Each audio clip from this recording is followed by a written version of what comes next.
have the same center. They all have 13. The differences are, if you look at your distributions. So your distributions were 1, 0, 8, 0, 1. What was the next one? 1, 2, 4, 2. So it? 1, 2, 4, 2, 1. And then this was 2, 2, 2, 2, 2. And then this was 3, 2. What was it? 3, 1, 2? 3, 1, 2, 1, 3. All right. So they're all symmetric. That's nice. That doesn't matter. Here's the center line for each one, right? Because this was the 12 through 14. That's where the mean is, 13. Who gets away from their mean more? Who is spread out? Oh my God, there's my fifth cubic. Who is spread out the most? A is spread out the least. It doesn't get away from its center much at all. These guys left home, but the other 8 kids stayed. And the parents are like, oh God, get the hell out. Which one is spread out the most? D. It had more things get away from its center. Do you guys see that? So every measure of center that we've studied said the same thing. But obviously the data sets are not the same. So there's one other important number to get, and that's this measure of how spread out the data is. All right. So kind of reorganize yourself. I'm going to launch into a lecture, and then I'm going to have another handout. And at some point, actually, we could take a break right now if you want to, before I jump into everything. Or do you want to go a little bit further and then take a break? Let's go a little bit further and then take a break, because you guys don't really commit to much. So I'm just going to commit for everybody. We're going to go a little bit further.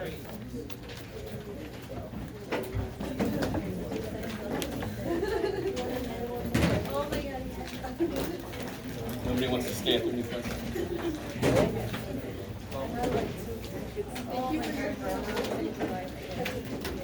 Dale comes. Dave? Dale?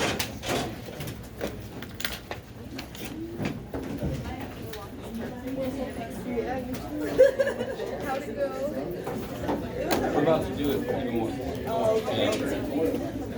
I'm shy. All right.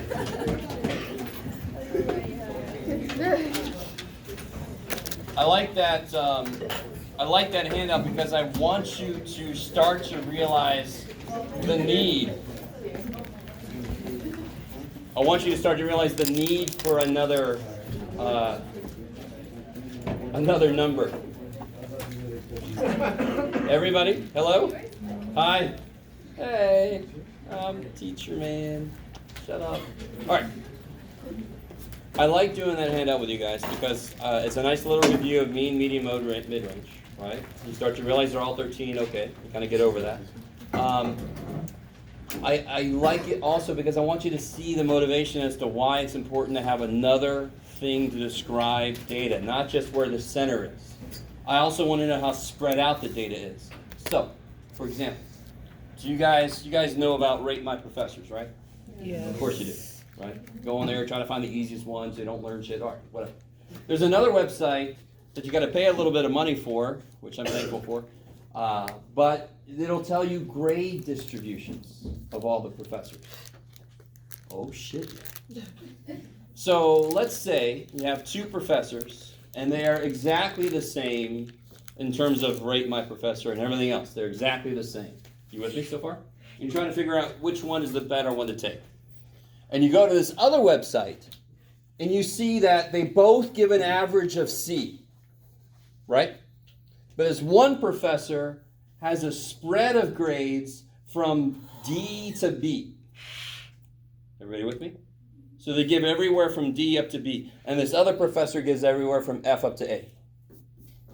And by the way, let's say we're in university where D is passive, right? Remember that next time you're driving across a bridge. Wondering, did this engineer make nothing but D's? Oh well. Stay with me. So, which person would you rather take? The one who gives between... Now, if I just told you that both give C's average, that's not enough information to make a decision on. It really isn't. But if I told you D to B for this one, F to A for this one. You guys with me? Mm-hmm. Which one would you rather take? D to B. Now, a lot of you guys are just going straight to DB, and that kind of makes me a little bit sad because you're really selling yourself short. I am never going to frickin' take Mr. D to B if I know I'm going to kick that class's ass. Because if I kick that class's ass over here, what am I going to make? A B. If I sound a little bitter, it's because that is exactly what happened to me once. The highest grade he gave was me, and I was a B. Anyway, sorry. I would rather take F to A person if I know I'm going to kick that class's ass. If I really feel uncomfortable about this class, then I would take D to B. So the reason why I'm a little sad is because I don't want you to automatically go here. Don't always think you're going to be bad. You want to get that person that gives them freaking A's if you know you're going to kick the class's ass. Okay, I like it. You guys, everybody sort of with me? Mm-hmm. But do you see the utility? So this handout is more technical level. Well, it makes sense I want another number. The other example I gave with the grades is another motivation as to why I want more information about a set of data. Okay, I like it. So this thing is called the spread of the data. Right? That's not the technical name for it. I'm not going to give you the technical name yet. So we want to kind of build this thing up. So how do I try to put together something that's going to measure how spread data is? Well, I got to figure out, what do I mean by spread? And it kind of gave you the idea through this handout. How did I define spread on the handout? I first identified where the center was, and then I saw how far away from that center they got. Does that make sense? Because if everybody makes an 80 on a quiz, I would immediately wonder, what the hell did I just do with this quiz? But if everybody makes an 80, what's the spread of the data? How spread out is the data if every data point is 80? You would say 0, and that's exactly what we're going to create. The equation would give us a 0 for the spread. Because how far away from the center does anything get? 0. Okay, now. So somehow, it kind of makes sense, hopefully. I am kind of pushing us in this direction because there's a whole history of shit that we've already gone through. You all missed it, and so did I. So we just got to catch up with where everything ended up. So I want to find, for a set of data, the average distance from the middle to every data point. Let me say that again. Does this sound like an idea of spread? I want to know how far on average every data point gets away from the middle. So again, if every data point was 80, how far away on average does every data point get from the middle? 0. So it's got 0 spread. So does that sound like a reasonable way to define what this is? So another reason why I love statistics is because you guys get to see, I'm going to take you with me, the creation of an equation. You don't really see that very often, right? But we get to create this equation, and we're going to make it. I like put the equation into a chair, turn the light on, psh, tell me what I want, right? We're going to make it tell us what we want it to. It's kind of random, but like, you know sports gambling? Oh yeah, all right. Is that spread? Is that Dude, so spread in sports gambling. Do you do a lot of gambling sports? Oh, no. So what's spread mean to you? Spread is like plus minus. Which means what? I mean, depending on the score, so like the score plus minus. Okay, so like the over-under? So that, yeah, over under. Yeah, okay. I don't know if anybody else gambles. I'm not going to suddenly make this into a gambling class. If you were hoping this would be like 21. You ever seen the movie 21? No. It's not really directly related to that, but it is somewhat. That is a type of spread, but it's not really the same as what we're going towards. Okay, I like it. All right, so let me write down what I just said. So you want this to be the average distance from the mean to each data point.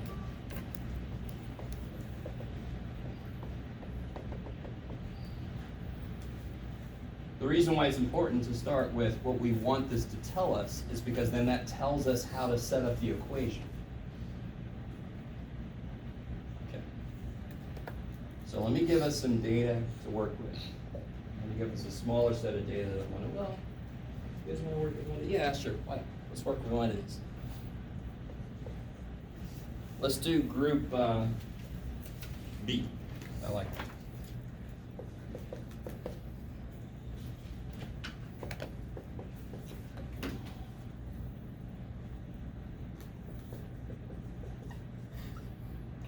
Let's copy that down.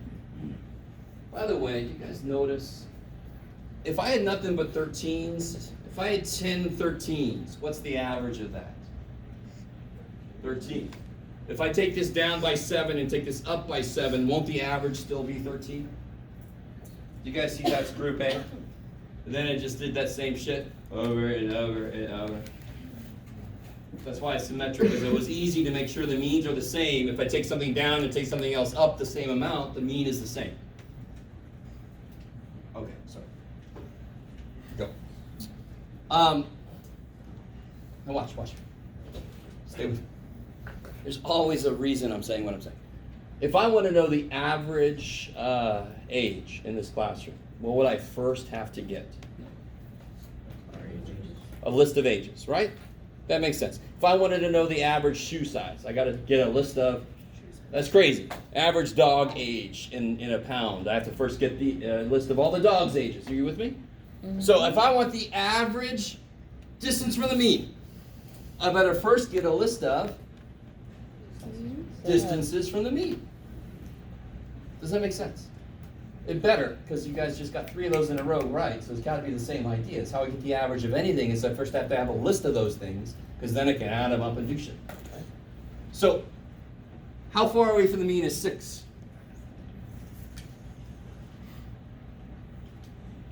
And by the way, let's say this is a population. I don't know what I said on there. Was it samples? Did I say? I didn't really say. Screw it. Let's say it's population. Because the sample is going to be a little bit different of an equation. We'll see why in a minute. Mean is 13, right? So what operation tells me how far apart things are? Subtraction. So what's 6 minus 13? -7. Good job. What's 10 minus 13?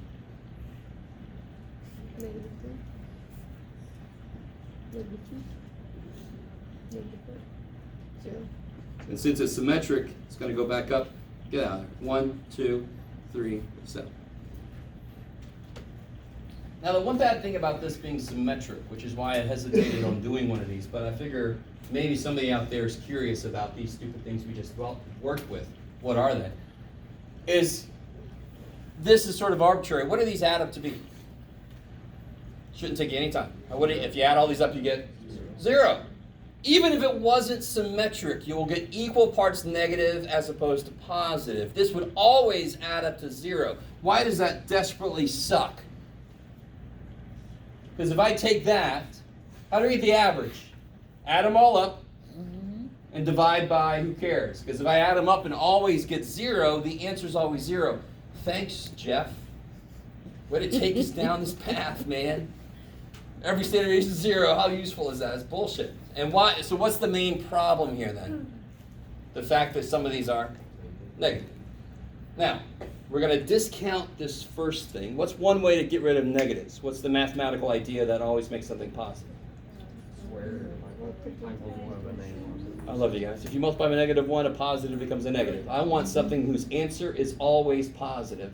It's not quite squared yet. Something more basic. Absolute value. Bam. I got a shirt that's got the word vodka between 2 absolute value symbols. Absolute vodka. Sorry. Can't really wear it here. But, so you could take the absolute value of all these, and that actually is something, it's called a standard error, but it's not useful. And I'm not going to get too deep into why this is. Anybody remember what an absolute value looks like if I graph it? Don't do like this. I know what the symbols are. If I graph it, it's a V. Is that a plane you want to be in? Thanks for flying today, everybody. Bam! You're all dead. You're all dead. That's way too, right? This has got what's called a kink in it. It does not turn smoothly. Do you see that? I don't know if you guys remember that. The absolute value looks like a V because the absolute value 1 is 1. The absolute value -1 is 1. So, and it's linear though. It's not squared or cubed, right? So we don't use absolute value in general. It is used for some weird little things, but it's not used in general. The one we actually use is squaring things. Now, if I square things right now, I better do what at the end? Square root things, right? Because if this is like dogs, and then I got square dogs, I'm doing Picasso dogs. I don't know what the shit that is. Cubist dogs. So at the end, I got to square root everything, because in the middle, I squared. So why am I squaring right now? Why exactly am I squaring? To make everything positive. Because right now, it's always going to add up to 0. How useful is that? Not. So what do we get here? We get. So you're giving us an example of it? So again, this is an example of the work that you will be doing to calculate standard deviations. But is that gonna be like the square, which you're about to show us right now? Yeah, right now, what's negative Okay. 7 squared? 49, right? Okay. And what's negative 3 squared? 9.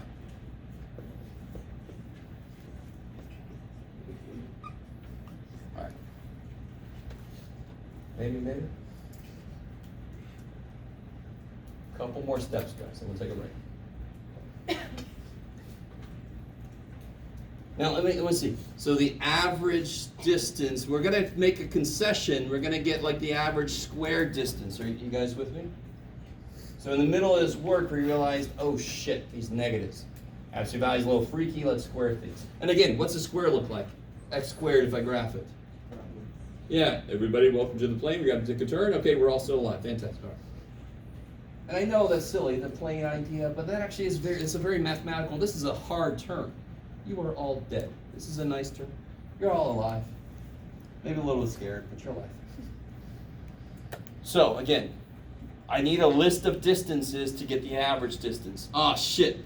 Square it to make the negatives go away. Then what do I do with all these? Add them up, and then I'm going to divide by how many there are, right?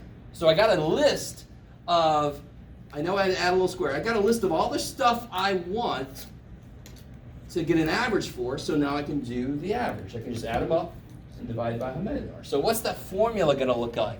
What's the symbol for add them up? Sigma? Sigma? Yes, Sorry. that's right. So add up these divided by how many there are. That is the formula for what's called variance. So it's 12.6. And the symbol for the spread of the data, which is otherwise known as standard deviation, is going to be this little dude. You ready? Is lowercase sigma, which makes sense. S. Looks like an R that's gotten fat. All right, you can make him skinny, you can make him fat, however you feel. Looks like a little R. Squared. Because I haven't done what yet? We squared everything in the middle. What do I have to do at the end? Take a square root to make it back to normal. So I don't want you to lose sight. We did one little thing. We had to square because there's negatives. So we can get over that shit. But how do I find the average anything? Get a list of those. Oh shit! Get a list of those things. Add them up. Divided by how many there are. That's exactly what the formula says. The sum of stuff divided by n is always an average stuff. That's what average means. So the formula tells you that the standard deviation is a average distance from the mean to the data points. All right, so what goes here? What's the sum of these? 126? Mm-hmm. Okay. Right? The sum of these is 126. So this is something from algebra you have to get over a little bit. Let me put it up here. So the sum of these is 126. So don't put anything in for that, because what does x represent? All these numbers. So how in the world are you going to put something in right there? No, you can't. And I know mu is something, but you know what's it need? The sum of these. Well, what is the sum of these? 126. And what's n? 10.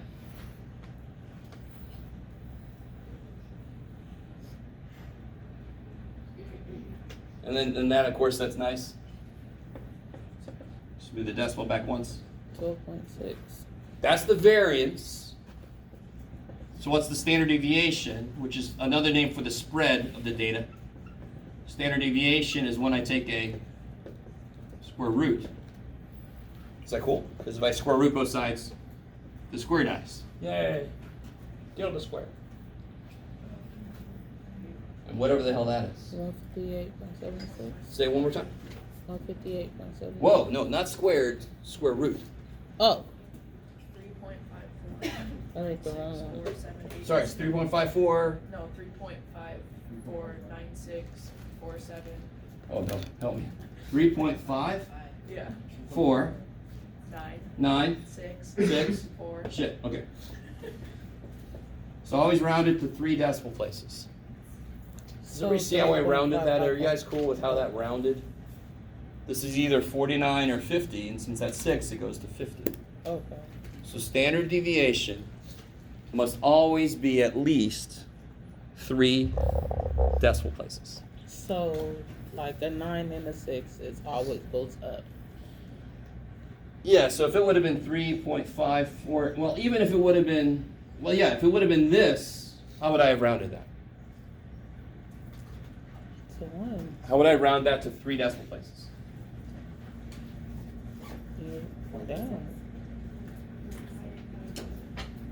What is happening?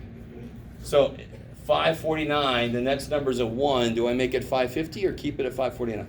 I keep it at 549, of course. You only take it up if this number is 5 or more. We Got you. I know it gets a little bit freaky when you have to have the odometer roll over and the 2 things roll. Right. That's really all it is a freaking odometer, right?